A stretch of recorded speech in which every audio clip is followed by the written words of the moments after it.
পাতায় মাছ করার জন্য কি মাছ নিয়েছি, এদিকে দেখো আমি নিয়েছি এই যে মৌরলা মাছ, আর সাথে দেখো আমি একটু পেঁয়াজ টমেটো কুচি কুচি করে কেটে নিয়েছি পেঁয়াজ টমেটো দিয়ে করবো বলে। আর এখানে আছে সর্ষে পোস্ত বাটা, চিড়ে নিয়েছি কাঁচা লঙ্কা, আর কলা পাতাগুলোকে দেখো ধুয়ে নিয়েছি।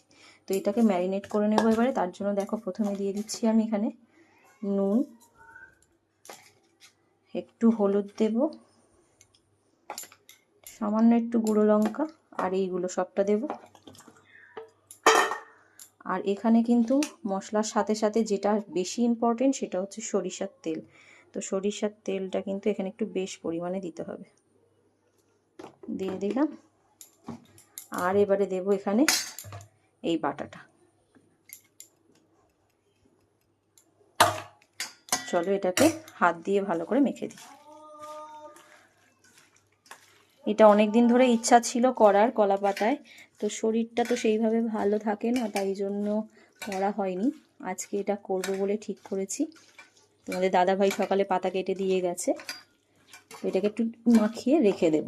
আর সর্ষের তেলটা কিন্তু এখানে একটু বেশি পরিমাণেই যাবে, দেখতে পাচ্ছ।